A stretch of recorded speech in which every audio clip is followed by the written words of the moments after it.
This podcast was recorded on traditional Denizal land.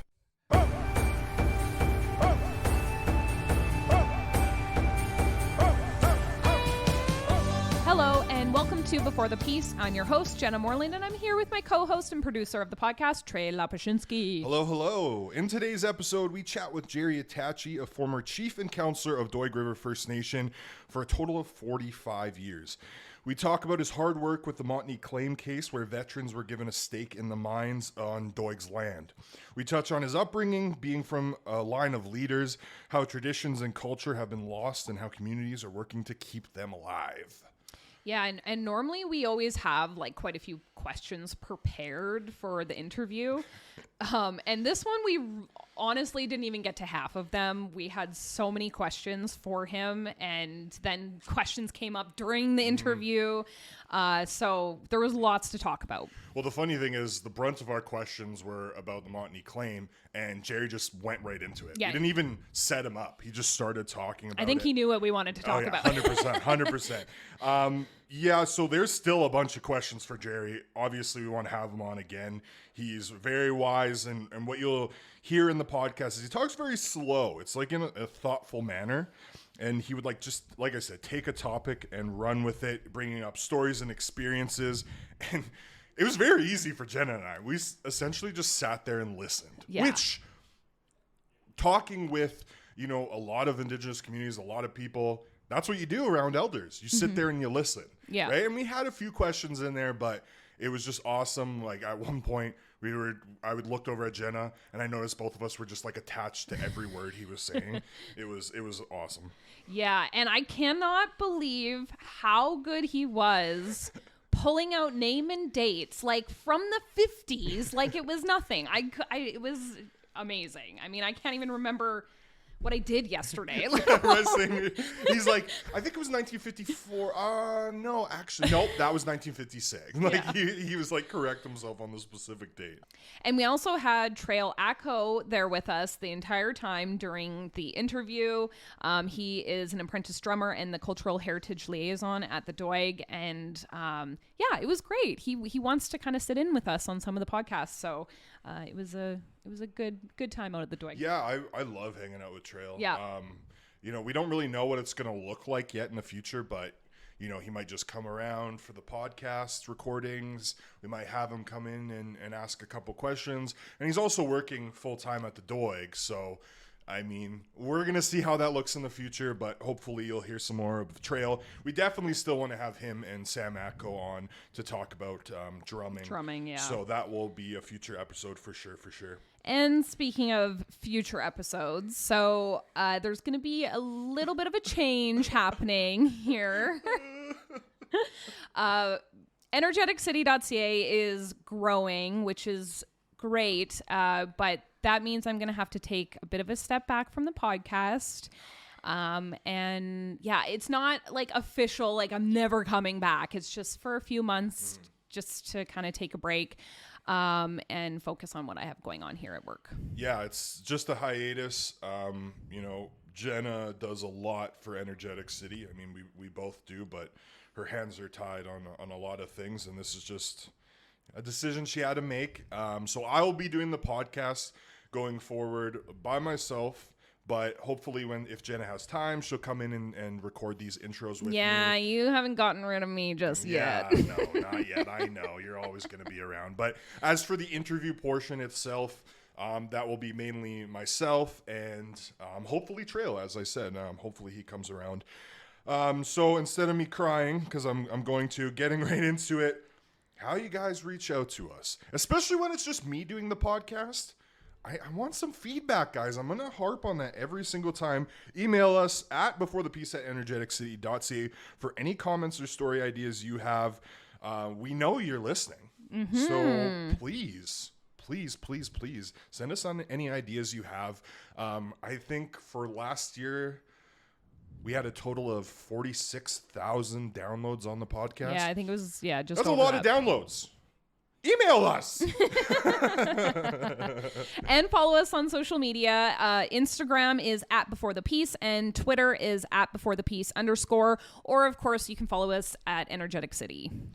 Now it's time to get paid. We should probably have an actual song in here, but like I want to do it like a jingle. yeah, like a jingle, like it's a game show, right? Now it's time to get paid. Maybe we should ask Troyer if we can turn his little tagline into a jingle. I wonder if you'd like that. You should try it as a jingle right now. This podcast. Okay, go into the regular line.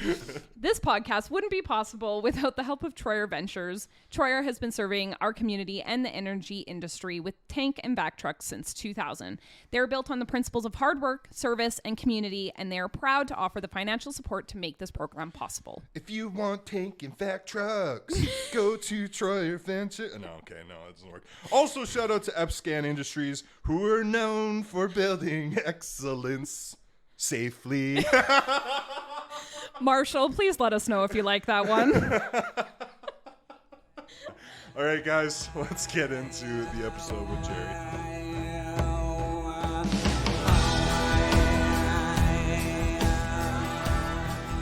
You've spent 45 years of your life as chief and as councillor of Doig River First Nation. What led you to being chosen, at both positions, really? No, my uncle, my great grandpa, Chief Attachie. He was chief. He died in 1918. Flu came, wiped out a lot of people. And about 1918, Chief Montney died too. And 1919, they elect new chiefs. Chief Saccone became our chief, Fort St. John Beaver Band, and Joe Assassin, and then a guy named Jetney. So Chief Saccone was our chief between 1919 to 1952 when he died. After 1952, they have every 2 years election, 2 years. And about that time, 52, 55, somewhere around there, my dad was a councillor, Trail Acko, and then my grandpa, John Davis, was chief. Chief Saccone was my uncle. Married my mother's sister. And then my dad was a councillor. My grandpa was a councillor. So it's in your blood then? It's Grew up with leaders, yeah. And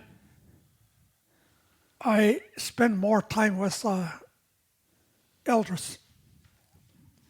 I don't spend time with the young people much, but more with, and I go to the meeting, listen.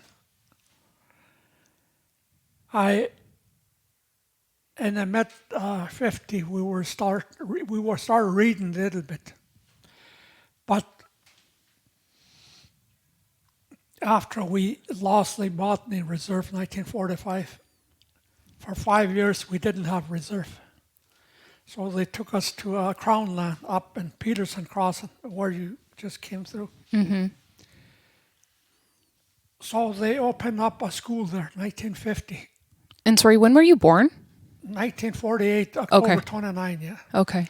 I was born north of Cecil Lake, a place called Siphon Creek, where spiritual rock is Teson, as they call it. So I was born there in a teepee. Then we spent 10 years at Peterson Crossing, 1950 to 60. And in the late 60, I tried to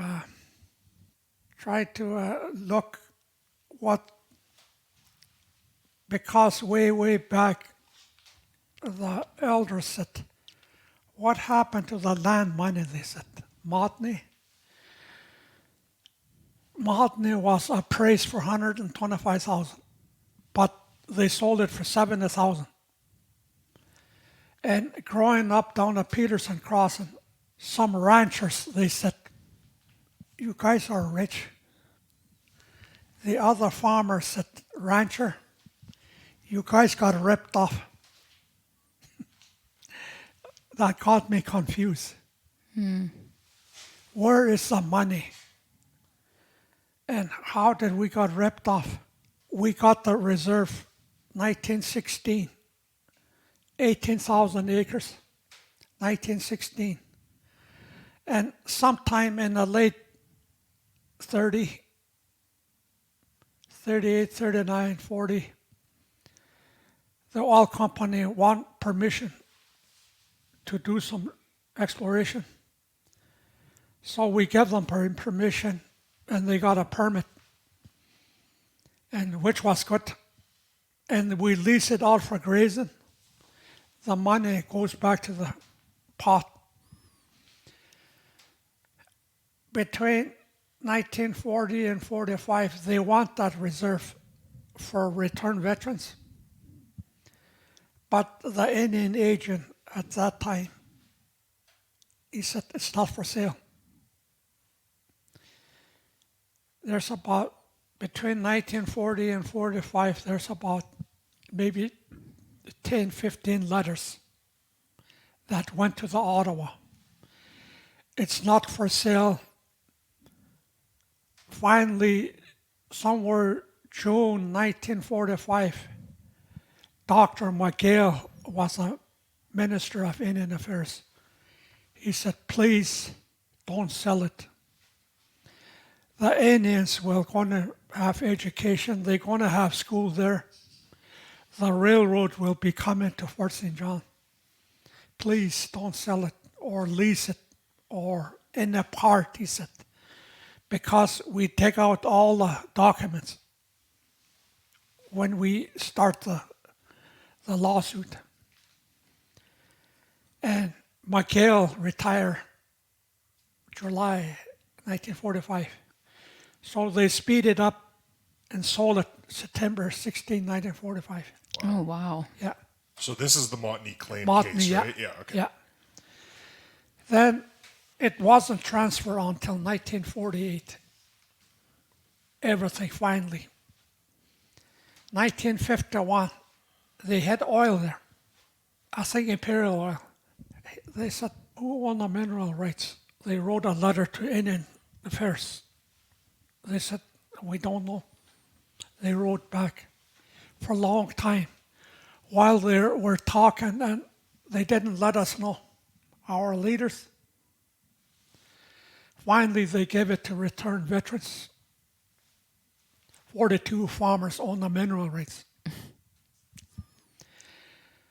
And in the late 50s, mid 50s, some of the elders said, what happened to the land money, non-78?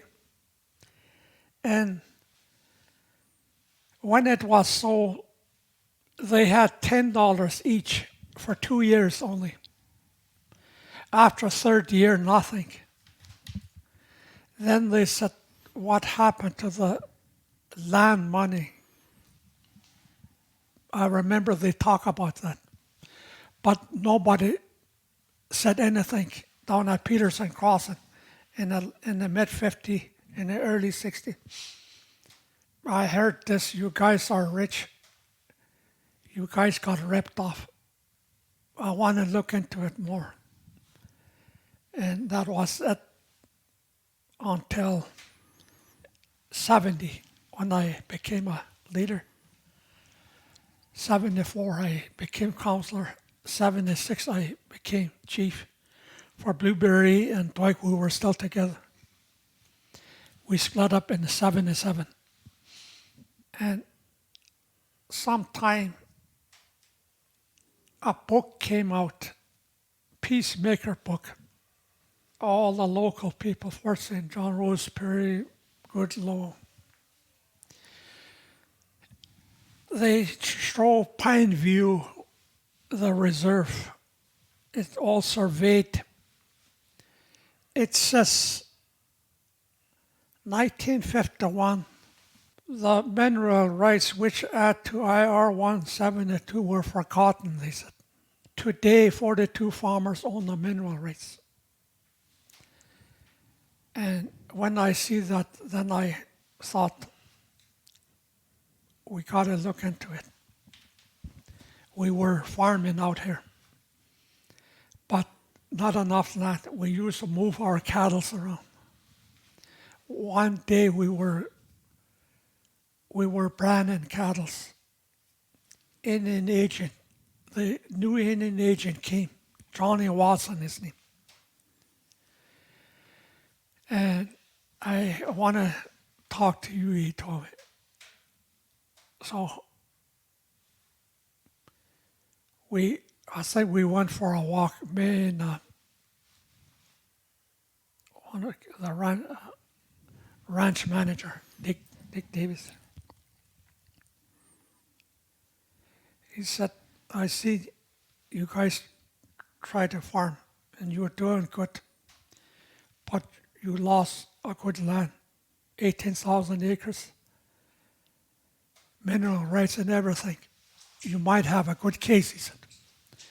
That's what I want to meet you about, he said. I told him. So the following week, me and band manager Margaret Davis, Dick Davis, her husband, we went to town. We got in, we went to his room, we have coffee. I'll show you something, he said. He took us to another room, here about 8 feet long, 4 feet high, papers. This is all Montney. You run with it, son. I'm going to get out, he said. So he was helping you. Yeah. Then he got fired. A lot of staff got fired. And then we hired a local lawyer, Gerry Attachie. Gerry went to Vancouver research, 4 days, $4,000. And we need money for the case. We started looking, traveling all over. Fort Nelson, Edmonton, Williams Lake, Prince George, Edmonton, Calgary, Peace Hill Trust. These bands out there all over. But nobody got money. And finally, just a small band across the border they help us out. With that, we started to do research. Start interviewing the elders. 16,000 pages. 17 weeks I do discovery. Half of it over here across the old band office. The other half down on 12 Water Street, Vancouver, Gastown. And finally, we got everything together. We went to court January 1987. So up until this point, who was profiting? Was it the veterans? And Yeah, Imperial Oil? Veterans, yeah. Okay. Yeah. And that was a long, hard battle. We went to court 1987, January. We're never finished till April, 40 days later. We lost. 8 months late limitation came into BC 1974. And I think over 30 years, they throw it out. We were 8 months late because we're looking for funds for the case. Then we appealed it in front of 3 judges, 1992. 3 judges, 1 black judge, 2 white. These 2, they threw it out, but that Julius Isaac, his name, judge, color guy.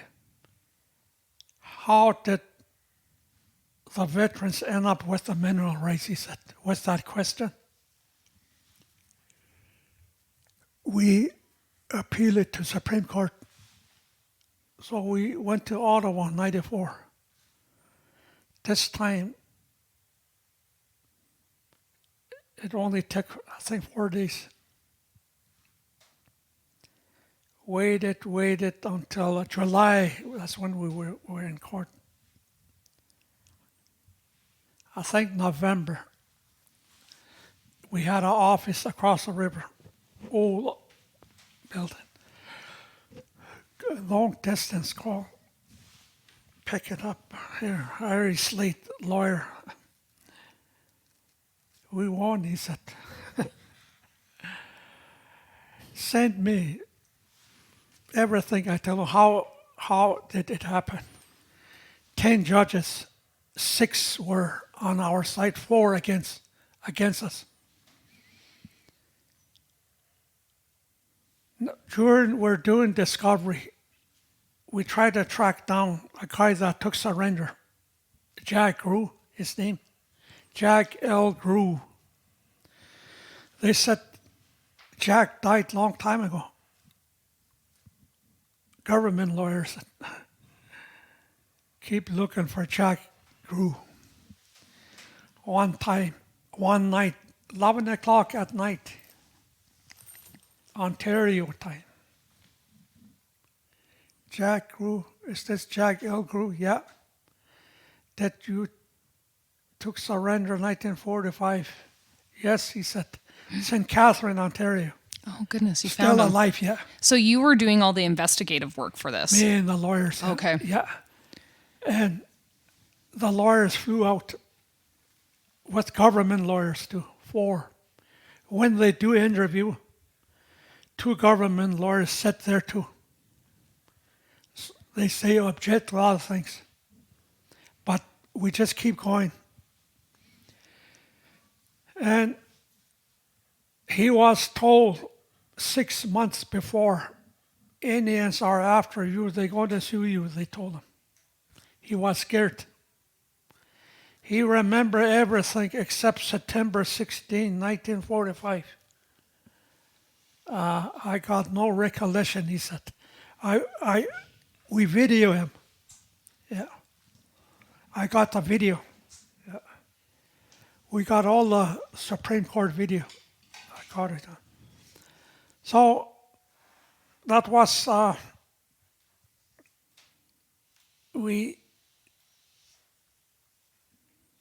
did they vote? They told him. I don't remember.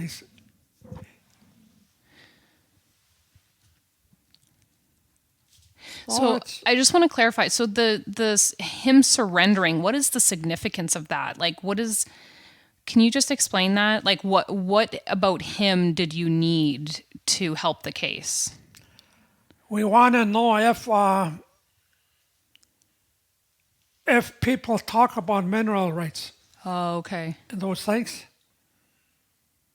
No, it wasn't talk about. Yeah.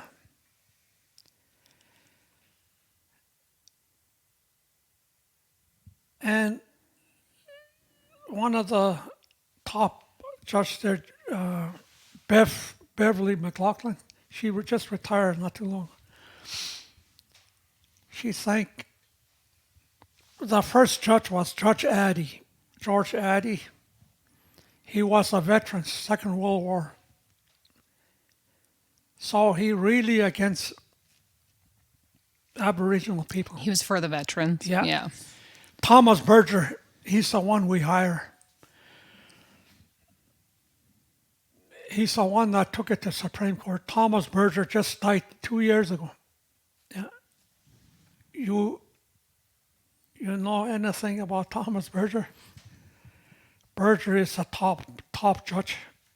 He became a judge and he stepped down and went back to law. The Mackenzie inquiry, Berger inquiry they call, up there in Northwest Territory. Okay. In the late 70s, he spent the whole year out there with Eskimos, hunt and trap with him, and then he was a lawyer, good lawyer. It's tough when you don't read, you don't speak English, when two parties don't understand each other. It's hard. It's tough. That's what happened right from the beginning. The communication. Yeah, Yeah. right from the beginning. Nobody understand each other, even right up to in the 50. In the 50, people hardly speak English, really bad, I remember. Yeah, and it's tough. And when I became a leader, I tried to communicate with Indian agent in Fort St. John. I go to the office. Then weekend we have a few drinks, me and Johnny Watson, Indian agent. Nothing wrong with that. But back to work, it's different story. That's what happened with this residential school. They don't understand each other, both sides. So they took the kids, tried to change them to speak English. If they don't speak English, they get strapped for that. I seen it in the 50 out here. You try to explain, but you can't. You don't speak too good, so you get strapped for that, or you stay after school. Yeah. So going back to the Montney claim case, so like if there was that communication between the veterans and the First Nation, do you Yeah. think it would have been completely different if they were to like lease it? Like that was a possibility where you guys were more so mad that they were taking all the money from that land when it was your land. It could have Yeah. been leased for those rights. Yeah. Okay. Today, if I was a leader that time, 1945, I'll tell them,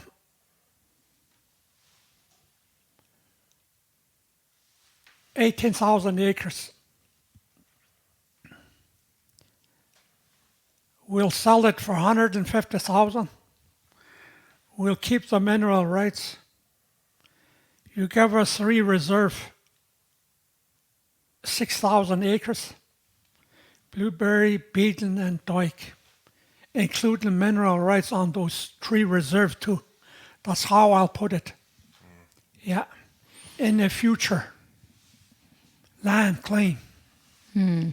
That's how I'll put it, me. And they've been told that was war years. They're going to throw a bomb in Fort St. John, and then all Montney will be people will be killed in Montney. That's what they told them. What, really? Yes. According to May, one of the elders, when we interviewed them. Wow. Yeah. Unreal. That's crazy. They're going to drop the bomb in Fort St. John, and lawyer Thomas Berger, he told me, if you dig it out in the 50, they might just throw it out, he said. Good thing you dig it out in the 70. Things start changing in the late 60. There's 7 bands out here. Fort Nelson were the only one that start to exercise their rights, what their right is. Fighting back. Yes. Yeah. And Indian affairs scared of them. I remember when I became a leader, Harry Dickey was a leader, chief in Fort Nelson. Him and his son Angus, they used to come out here and visit me. After they leave Indian agent, what did Harry said? They said, Harry didn't said nothing, I tell. Then later, George Bain was a chief there, late George Bain. They were ahead of the other bands. And I remember a Cree guy from Wobema, he's working out here for legal aid. He told us one time, you guys, 25 years behind the other band, he said. Then I told him, just wait, we'll get back here and I will come back in 20 years, I told him. Well, I mean, Make sure he I succeeded. told him. Yeah. So- email Simon, his name. I like to track him down and bring him back here. From the start, like when did it start and then when did you finally win the case? Like how many years were you working on it? About 1976 till 1994. Oh. Yeah. So almost 30 years. Yeah. Oh, wow. 20 years. 20 years? Oh, I The don't know how court to do case that. altogether, 22 years it took. Oh, 22. The court, there. court Okay. case. Yeah. Wow. And did you go to a residential school? No? Indian Day School, Okay. Peterson Crossing. Okay. And you learned English there? Yeah, a little bit. And then we, when I became a leader in the 70s, we took leadership training in Northern Lights College, Dawson Creek. Okay. Yeah. And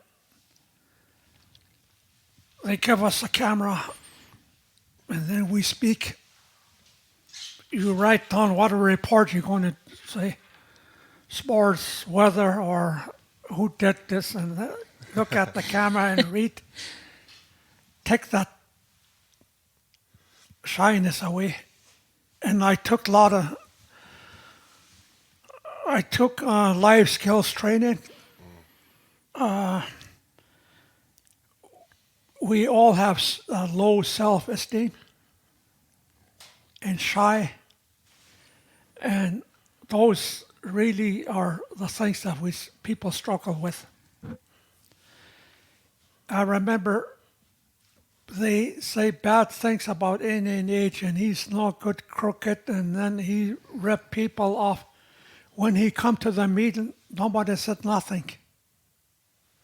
So that's confused me to other things. Yeah. Like the politics of things? Yeah. Yeah. And what I learned is just don't beat around the bush. Just tell them the truth. You got rights. Mm-hmm. When we were in court, I just talked to the way it is. I took the map. This is where our trap line and then everything.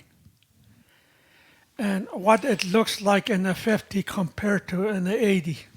It's lot of change. Yeah.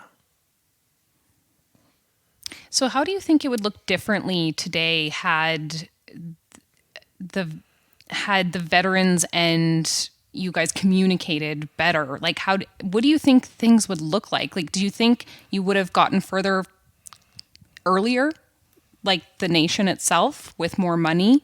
Had you been able to lease and do all the things that you wanted to do? No, we could have been the richest band in BC. Mm. Yeah.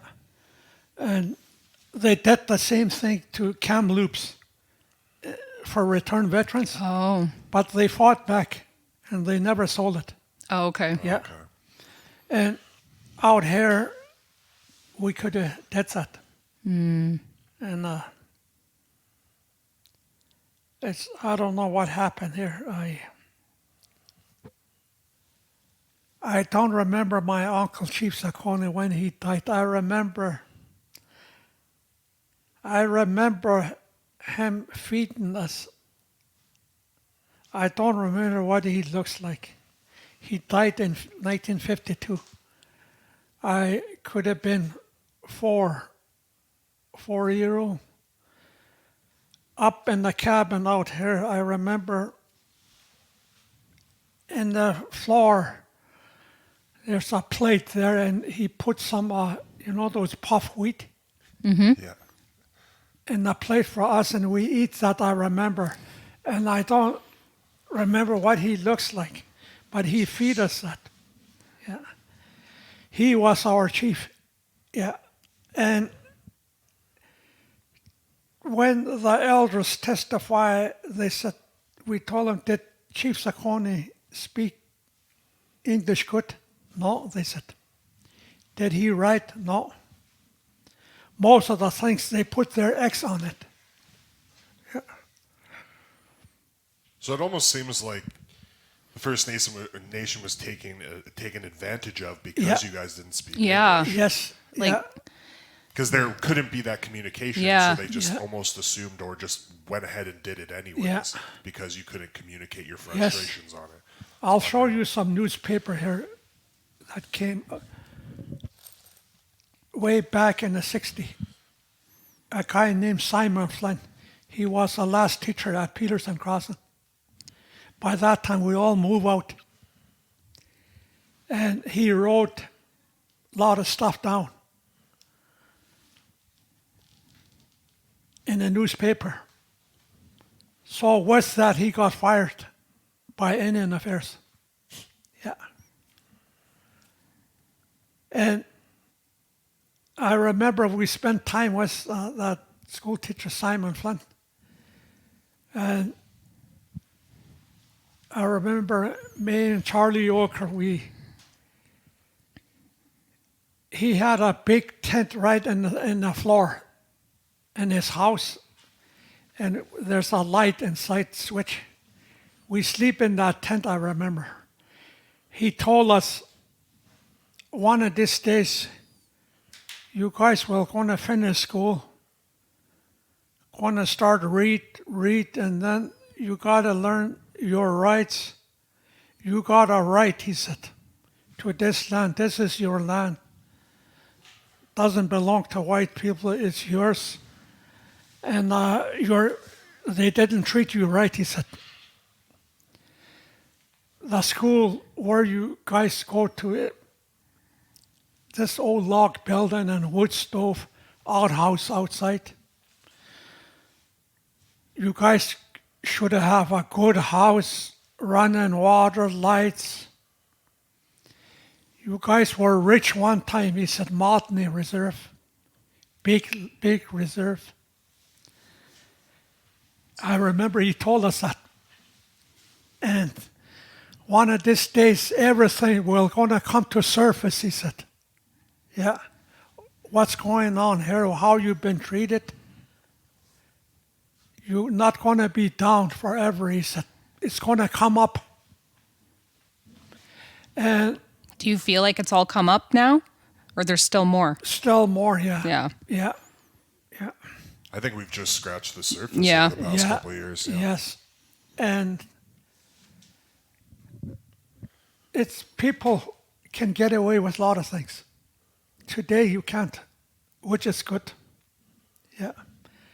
Then what kicked in today is the drugs. They start killing our people. Mm-hmm. Just last week, a young guy, 26-year-old, and last fall, another young guy from here. They gave him drug, and then drug killed him. Nobody said nothing about it. We need to talk about those kind of things. Well, mental health is a huge struggle for a lot of people right now, but there's so much more involved with the intergenerational trauma and Yeah. I mean, you even talked about like not having the ability to hunt properly, like when you want, is even connected to mental health. There's just so many different Yeah. factors. Yeah. Yeah. Yeah. Yeah, we need to talk about that more. Yeah. So I watched your retirement, and I say retirement in quotations because it seems like you're still kind of working a little bit here, but I watched your retirement video on YouTube, a little bit of it, and there was a slideshow of a bunch of different photos of you, and you look kind of like you're the silly one a little bit in a lot of the photos. But there was some really good photos of you sitting around a campfire telling stories. And I was wondering if you could tell us a campfire story that you would tell at a campfire. Campfire story is out there. You can't do it in it's here? Good. Yeah. Okay. You can talk about story here, but it's not. It's not the same. It's not the same until you're out there. So will you tell us then, where does Frozen John get the name and some of the other ones in town that you know of? Frozen John was. There was a store at the Fish Creek. It's a trading post. There was only one log cabin in the timber. So they called it Kataqua. That's how they got it, yeah. Kataqua Watana, that's what they call us. They call us lots of names. Another name before Kataqua was, they call us Chetlak Watana, or grass goes to the river.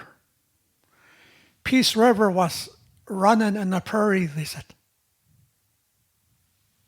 Like prairie, no trees, nothing. Mm-hmm.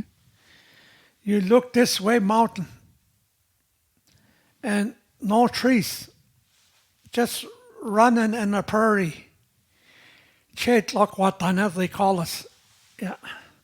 Grass to the water, people. I used to take old late Charlie Dominic to town.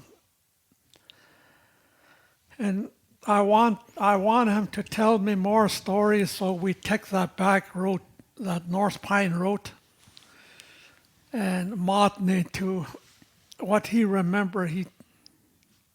He talk about that and he laugh. Some funny story, he said, good story. One time, winter time, it was this cold, they said.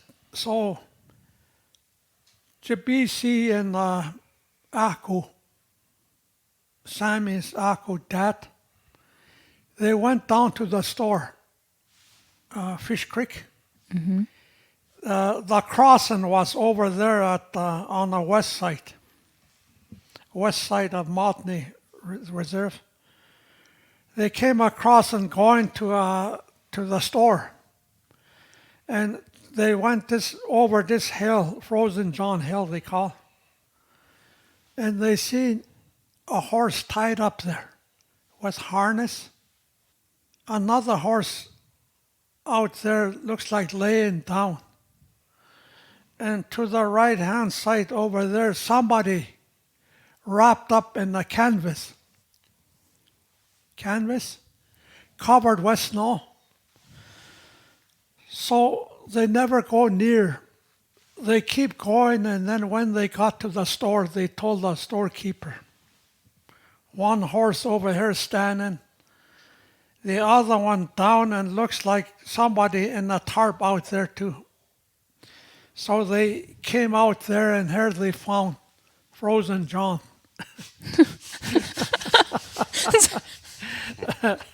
Oh my God. Slim Burns, he, in his book, Old Trails, Old Cowboy Slim Burns, there's a guy in Fish Creek store. He used to have a store. We used to call him Honest John, he said. Could have been him, yeah. Yeah. So that's how the storekeeper found the body. I don't know what's his last name, John. Frozen John. And there's a reason why the Totem Mall, like that area, how did the Totem Mall, I guess, get its name? Like, why is that area? Do you know? Totem Mall was, that's not our name. We don't believe in totem pole. No. Matthew Park, that was a camping ground, our camping ground one time. Mm-hmm. There's a spring there, water. Mm-hmm. Yeah. Every year, according to the elders, every year they come out here north of Montney, north of Charlie Lake, north side. They come down to Snyder Creek. They fish. They camp out there. Then from there they move down to where the Charlie Lake store today. That was a camp there before the Alaska Highway. Oh, I remember hearing about that. Yeah. And when the elders testified, they said there's about 50, 60 teepees, 200 horses, they said. From there, they moved down to Matthew Park today. You guys call it Matthew Park. That was our camp Interesting. before town. Then they go down to the river, that old fort store, and they, in the summer hunt, they go across the Peace River, Cascatna, and then down to Rio Grande, Smoky River, back, Grand Prairie, Spurred River, Tre they call it, and down Tachequa, Dunvegan. They come across. They go all the way up the river, shoot bears in the hill, back to Montney in the late fall. They turn the horses loose, change it to toboggan, dog team. Then they scatter, follow the fur-bearing animals. There's a trading post up in Lake Post, Chinchaga Lake. Today they call it Chinchaga Lake. That was a trading post there too. And these fur traders, they used to go to each community. They fight over who's going to get there and get the fur first. Fur was good money. A lot of ranchers and farmers that I talked to in the 60s, 70s, they said Indians are the only ones that got money. This was a depression years in the 30s. In the late 30s, early 40s, Indians were the only ones that got money. And fur was good money. Today, it's not worth it. Today, you want to trap, gas costs lots of money, skidoo too, and groceries too. And the link might cost just $100 or maybe $80, and it's not worth it. In a 50, we sell squirrels for 40 cents each when we were kids. But 40 cents was lots. Really? Yes. In the 50, 57, 58, 59, you get 10 squirrels, that's $4. And you can work $5 a day picking roots for farmers in the 60. Yeah. Roots and squirrels. Wow. Yeah. That sounds like a childhood. Yeah. And way before that, they got ripped off. They had long barrel. They have to stack their beavers same height. Then you take the rifle and then they take the fur. And how much that costs when they sell their fur, I don't know how much that costs. But they say it have to be same high. They stack it up. One rifle. Wow. Yeah. I remember one old guy in the 60s up here. He visited with my grandma, and then they talk. I hear them. He said, way back, he was born in Driftpile, Alberta. He ended up over here in Duncan Reserve, north of Fairview. He said, when I was a kid, I was waiting in line, he said, to sell fur. Line. his turn came. He threw this big leg over the counter, he said. In return, they gave him small trap.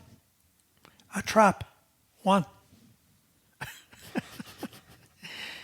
He's just on there, or he said, and then we start laughing. My grandma just laughed. Is that all they give you? Yeah, he said. And how much that leg cost for that little trap?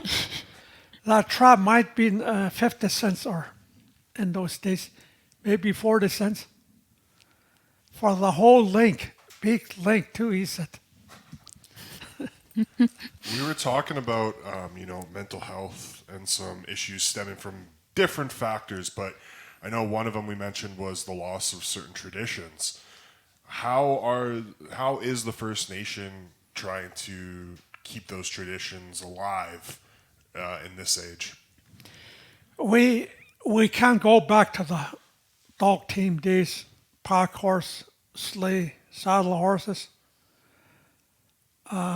Try to live off the land. We can't, but we need to tell them where they come from. It was tough. It's just telling those stories Yeah. of the history Yeah. to keep that alive. Okay. But I can't tell the difference. I was more happy that time. When I was 12, we were coming back from Clear Hills, Alberta.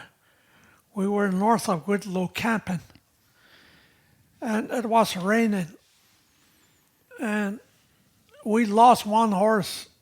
We got to find it. We can't leave the horse there. So we made fire to dry up. I stand away from the fire, and then my pants caught fire. I wore nylon socks, and Sammy was behind me. He tried to rub it like this instead of... He rubbed that thing right against my skin, that nylon sock. Yeah. It stick to my skin and then pulled it right out, and I still had a scar here. Oh, wow. Yeah. But that winter, I cut my pants hair. No penicillin, nothing. I just put bear grease there. I trap. Before Christmas, I made $68 from squirrels. $68 was lots of money in 1961. Yeah.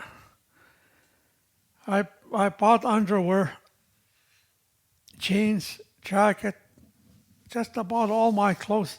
Still some money left over. I was going to ask you about, because it's quite recent, but you're a part of the Elder in Residence program at Northern Lights College. What is that experience like, and why do you think it's important? No, they want to learn. Yeah. I like somebody want to learn. I don't want somebody just to ignore, say, what the heck with it? Heck with it. It's too late, or it's who want to know about the past. But the people, they want to know more about Aboriginal people. Mm-hmm. And you have to tell them. Yeah. And you like telling stories, right? It's like a part of you. Yeah. It's A true story. yeah. Yeah, not something I read about it. I live it. I seen it. Yep. And so Northern Lights College, they have a large number of international students who may be hearing stories like this for the first time. What was the reception like from those international students? Mostly immigrants, just about all. Yeah. Those you didn't see long time ago. In the 60s, they say way back in the 40s, only one Chinese store in Fort St. John, cafe. His name is Mark Wah. Only on that main street, where's the CIBC Bank on this side. Yeah. That was his restaurant there, Mark's Cafe, they call it. He was the only Chinaman there. And bacon and eggs cost 99 cents. Hamburger steak, $1.05. And now it's so diverse. Yeah. Like you go to the college and it's, I mean, there's so many international students there. And so that must be so different for you, just like seeing Fort St. John go from what it was to what it is now. Yeah. It's a lot of changes. Yeah. Yeah, it's I often thought what it's going to look like in 50 years. Yeah. So we have Trail Acko on with us now, and we were going to see if you wanted to ask him a few questions, or if you have just one question for Gerry. So I really like listening to these stories, like of how things were back in the day when you go to town, how school was for you. I guess I want to talk about like Indigenous identity, like with like even with trapping. Like I grew up in town, so how could I, as like a young Indigenous person now, hold on to that identity? Like I know I do the drum and stuff. Yeah. And you can pick it up in no time. Yeah. It's I thought that's what I'm going to do maybe tomorrow or something. I'm going to make a caster, beaver caster for bait, and we all learn. I skinned my first beaver. I made a lot of holes. But my dad said, keep on going. One of these days, you're not going to make a hole. Same thing like skinning moose.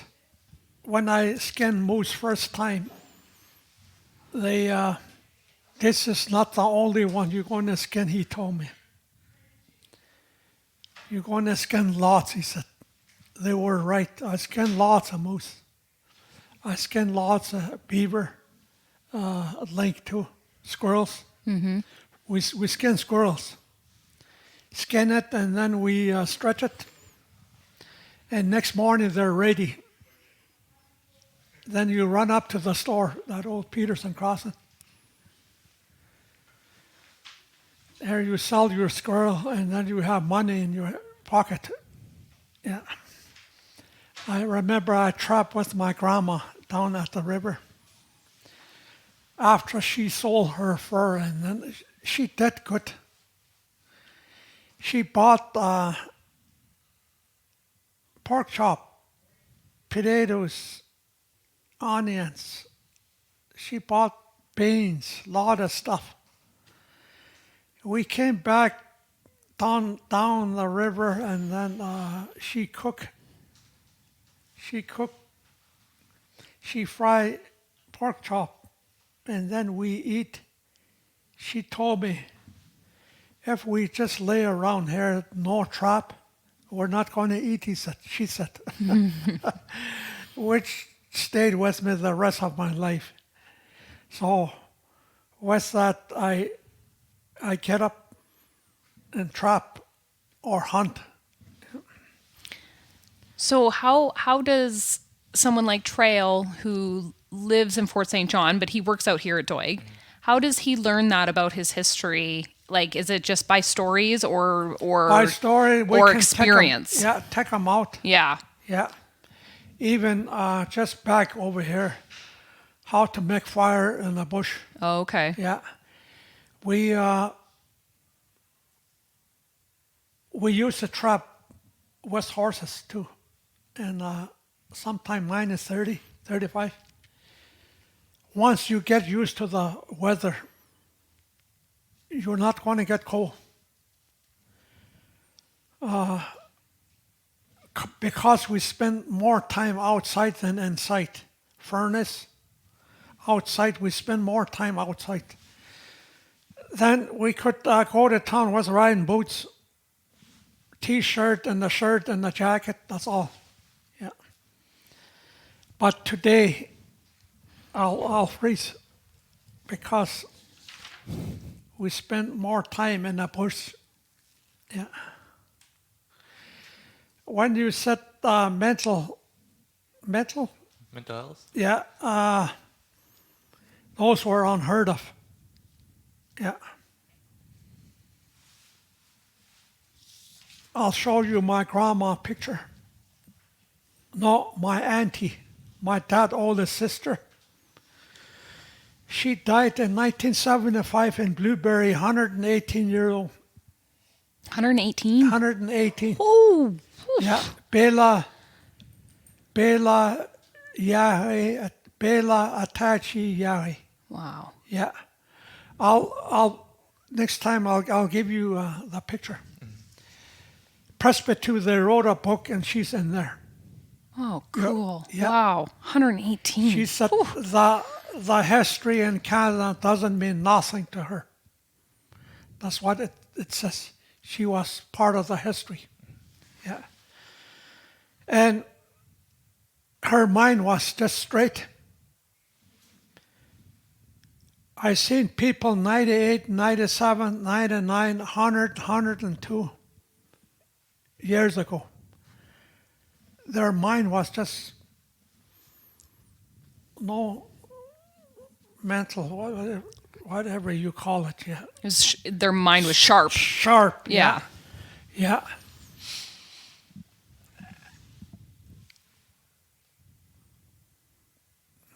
And Bela Yahe, she was Charlie Yahe's wife, right? Yeah. She's 20 years older than Charlie Yahe. Yeah.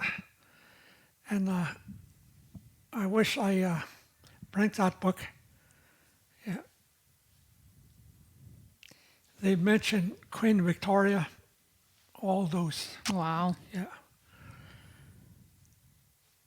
Federation Canada.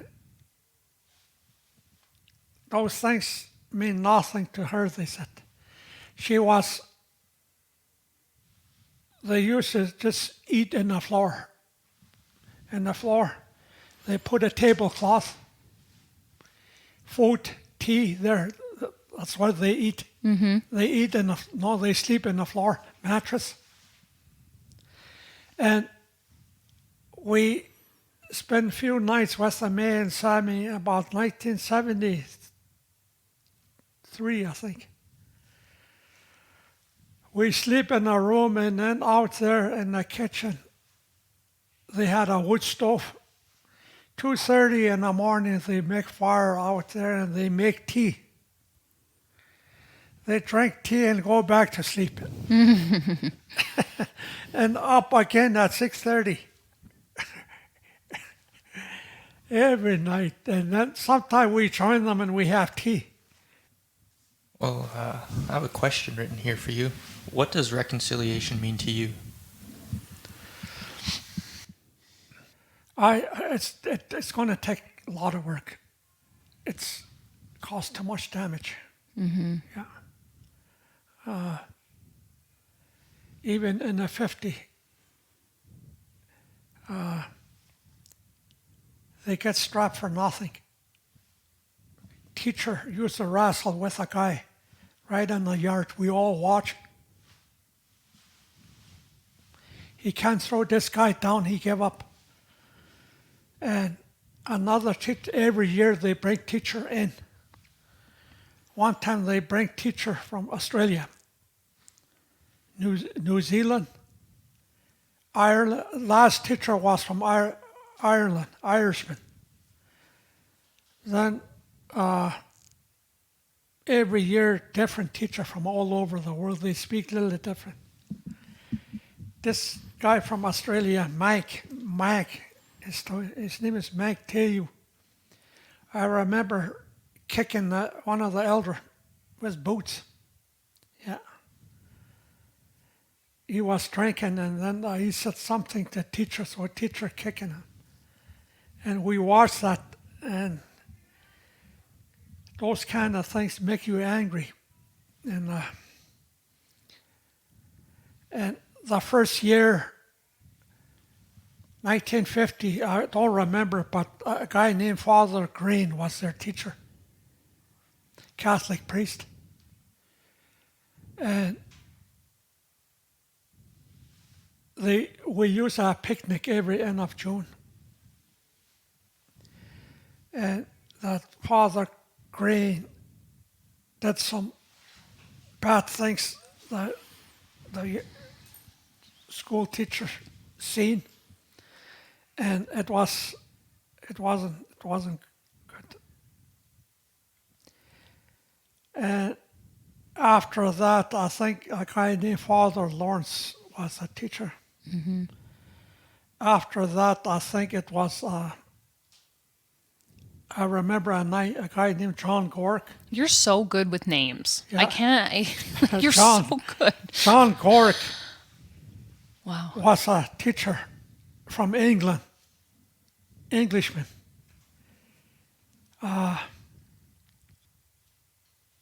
He gave me a strap, I remember. He gave me a strap right behind my butt. I remember I was bleeding. Went to his wife, and then she nursed me up, and she felt bad. She said, wait till John come back here. And that was it. We were 200 yards away from school, but we can't take it home. What's the use? You take it home, and then they can't do anything.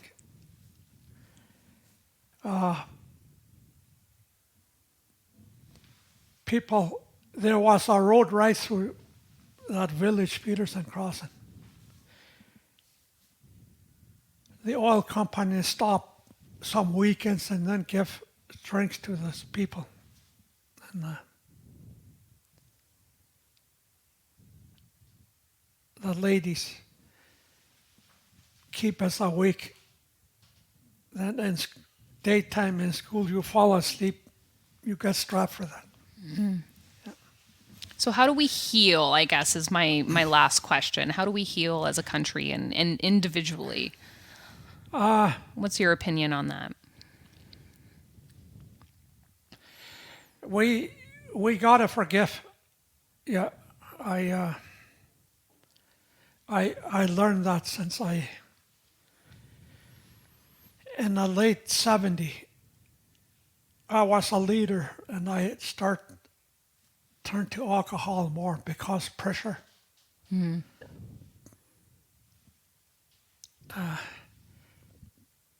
I remember George Manuel, national chief,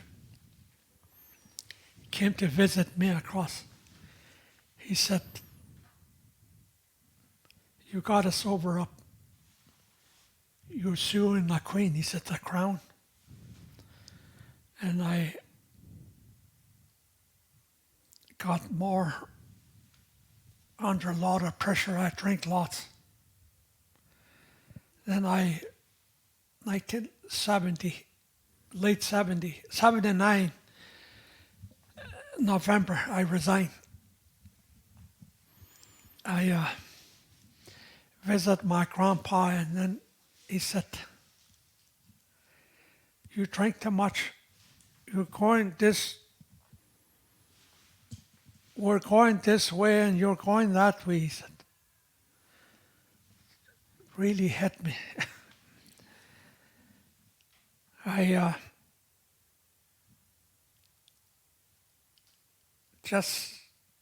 One time I just lay down in my house, hangover. Somebody knocked on the door. Way back in 62, young couple from England came to Fort St. John. They want to learn the language, Beaver language. They want to turn that into in the Bible. Mm.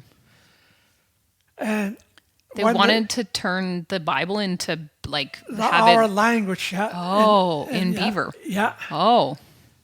Did that happen? They did lots. Oh, yeah. Okay. That's a long story. And they got to Fort St. John, and they met some church people, and they prayed where they going to go, Blueberry, Halfway, or Doig. And a guy they stay with, he run that Fort St. John auto rig. His name is Mel Clark. Mel Clark, no chief out here. So that's how they end up in Doig, 1962. And when I was young, I spent more time at their place. Their name is Holstock, Marshall and Jane Holstock. They're in Parksville now in their mid 80. Their health is up and down. Anyway, Marshall came. He said, how are you feeling? No good. My mother passed away too last summer in August. And not too good, I told him. He said, there's a conference over there at Cornell, 30 miles west of Cornell. He said, they're going to start this weekend, Friday. This was on Monday.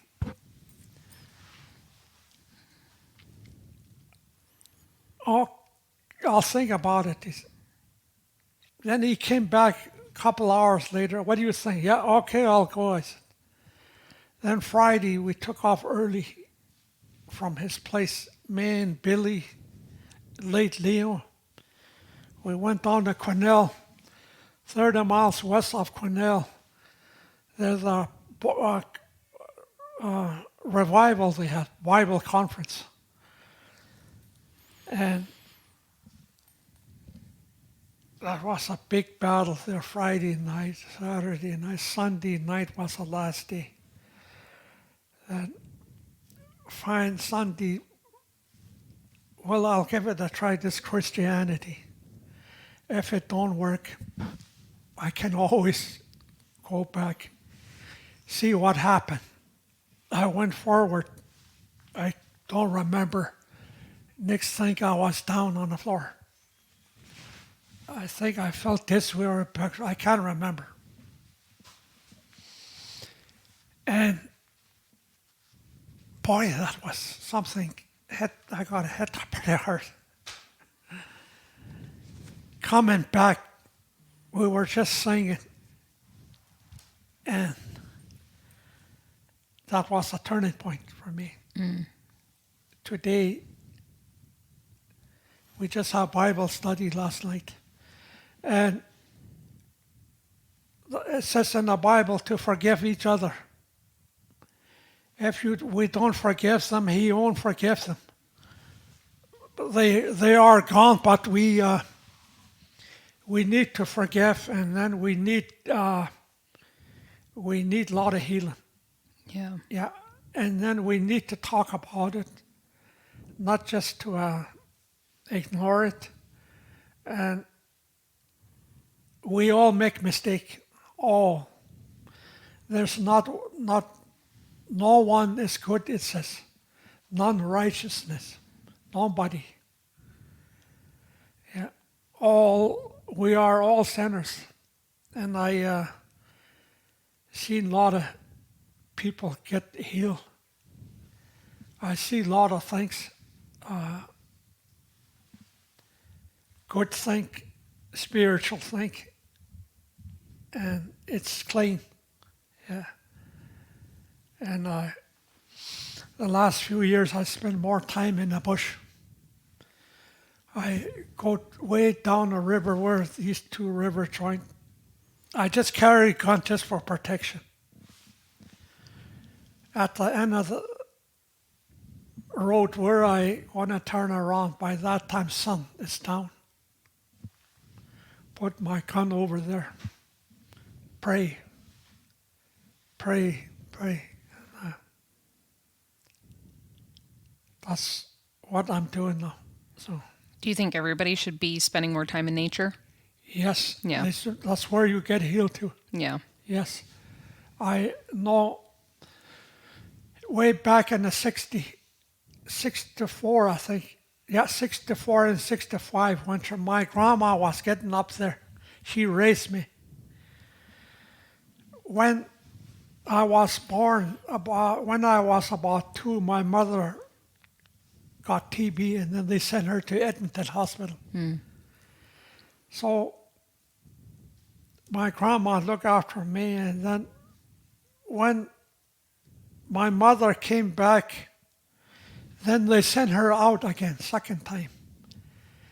And I didn't see my mother until maybe 1956. My dad went to town and came back with a woman. She got a long coat on.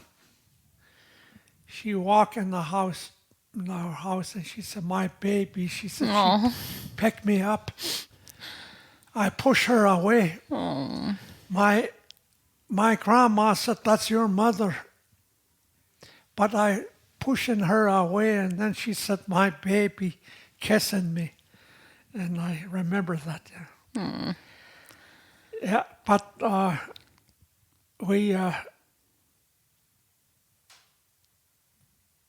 there's help out today everywhere. Yeah. In my time, there's nothing. When you're down, they're going to kick you again out there one more time. Yeah. Yeah. Make sure you stay down. Today, some people will pick you up. Hey, come on. Get up. There's hope. One more time. Try. Yeah, and I think that's what we all need Yeah. to be doing for each other right now. Yeah. Yeah. Well, and there's the things that we need to talk about is racism. Both sides. Yeah. There's racism everywhere. yeah. In the office, even in the church. It's everywhere. So we need to talk about that. It's just There's just so much shame around it. right. When I was growing up, nobody talked about racism because we were all equal. Nobody got money. But when the money coming in, even some of the farmers told me, well, those people, we used to go to their house and they come to our house. Now they got lots of money and they don't visit. They got no use for us. So whether we're rich or poor, but still, we need to at least say talk. Say hello, how are you? How are you feeling? We even heard in the early days of Fort St. John, it was really bad. Like Clarence was talking about it. He said it too. Yeah. Well, we're about at that time where Yeah. we need to end the conversation, unfortunately. But I'm so thankful that you chatted with us today and told some stories, and I'm excited for everybody else to hear it because Yeah. I think we need to be talking about it more. Yes, it's we need changes. Well, thank you very much, Gerry, and thank you, Trail, for coming on.